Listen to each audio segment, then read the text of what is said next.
ஆம் ஆத்மி கட்சியின் மூத்த தலைவரும் மாநிலங்களவை எம்பியுமான ராகவ் சட்டா அக்கட்சியிலிருந்து விலகி பாஜகவில் இணைந்துள்ளார். அவருடன் சேர்ந்து ஹர்பஜன் சிங் உள்ளிட்ட மேலும் 6 எம்பிக்கள் விரைவில் இணைய முடிவு செய்திருப்பதாக தகவல் வெளியாகியிருக்கிறது. ஆம் ஆத்மி கட்சியின் இளம் தலைவர்களில் ஒருவரான ராகவ் சத்தா 2012 அக்கட்சி தொடங்கப்பட்ட காலத்தில் இருந்தே அதில் தன்னை இணைத்துக் கொண்டவர். ஆம் ஆத்மியின் தலைமை ஒருங்கிணைப்பாளரான அரவிந்த் கெஜ்ரிவாலின் நம்பிக்கைக்கு உரியவராக விளங்கிய அவர் கட்சியின் மாநிலங்களவை உறுப்பினராக தேர்ந்தெடுக்கப்பட்டார்.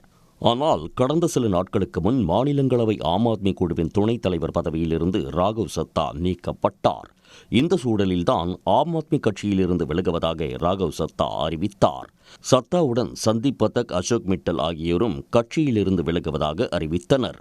15 ஆண்டுகளாக தன் ரத்தத்தால் வளர்த்தெடுத்த ஆம் ஆத்மி கட்சி தன் பாதையை இழந்துவிட்டது என்றும் இதனால் அந்த கட்சியிலிருந்து விலகி பாஜகவில் இணைவதாக சத்தா கூறினார். राज्यसभा में आम आदमी पार्टी के 10 सांसद हैं और 2/3 से ज्यादा सांसद इस मुहिम में हमारे साथ हैं.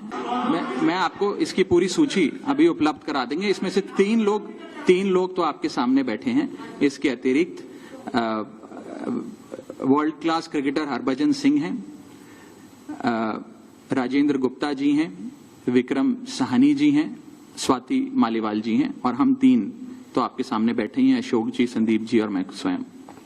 தன்னுடன் 6 எம்பிக்கள் இருப்பதாக கூறிய ராகவ் சத்தா அவர்கள் அனைவரும் பாரதிய ஜனதா கட்சியுடன் இணைவார்கள் என்றும் அறிவித்துள்ளார். இந்த பட்டியலில் ஹர்பஜன் சிங், சுவாதி மாலிவால், ராஜேந்தர் குப்தா, விக்ரம் சாஹ்னி ஆகிய எம்பிக்கள் உள்ளனர்.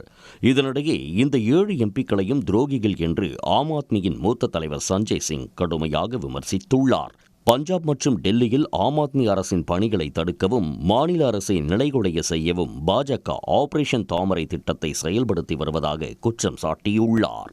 இதேபோன்று பஞ்சாப் முதலமைச்சர் பகவந்த் மானும் கட்சி மாறிய எம்பிக்களை கடுமையாக சாடியுள்ளார். அவர்கள் பஞ்சாப் மக்களின் வாக்குகளுக்கு துரோகம் இழைத்துவிட்டதாகவும் இவர்கள் பஞ்சாப் மாநிலத்தின் அடையாளமே அல்ல என்றும் விமர்சித்துள்ளார். Ladies and gentlemen, welcome to Solio.